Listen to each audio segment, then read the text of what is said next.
બનાસકાંઠા જિલ્લાના કાંકરેજ તાલુકામાં નર્મદા વિભાગ દ્વારા રૂવેલ, વરસડા, માયોનેર 1-2 કેનાલમાં પાણી છોડવા ખેડૂતોની માંગ। બનાસકાંઠાના ખેડૂતો માટે ઉનાળુ પિયત માટે નર્મદા કેનાલ આધારિત નર્મદા કમાન્ડ એરિયામાં પૂરતું પાણી છોડવાની માંગણી બાબતે સરકાર ખેડૂતોના પ્રશ્નોનું ક્યારે થશે હલ?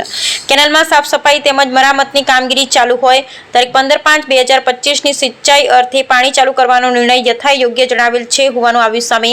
કેનાલોમાં સફાઈ અને મરામતમાં દેખાઈ રહ્યા છે છબરડા, બાવળોના ઝુંડ અને ખડ કરી ગયા છે। ઘર ક્યારે થશે સફાઈ? નર્મદા નિગમના અધિકારીઓ સત્વરે તપાસ કરી ખેડૂતોના પ્રશ્ન હલ કરવાની કરી રહ્યા છે મીડિયા સમક્ષ માંગ। Bureau report Ramjibhai Raigor.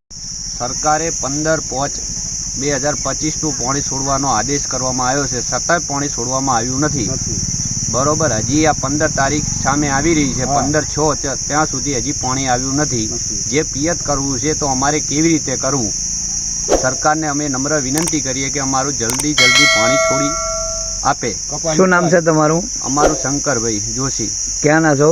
રૂવેલ, તાલુકો કાંકરેજ, જિલ્લો બનાસકાંઠા। જય હિન્દ।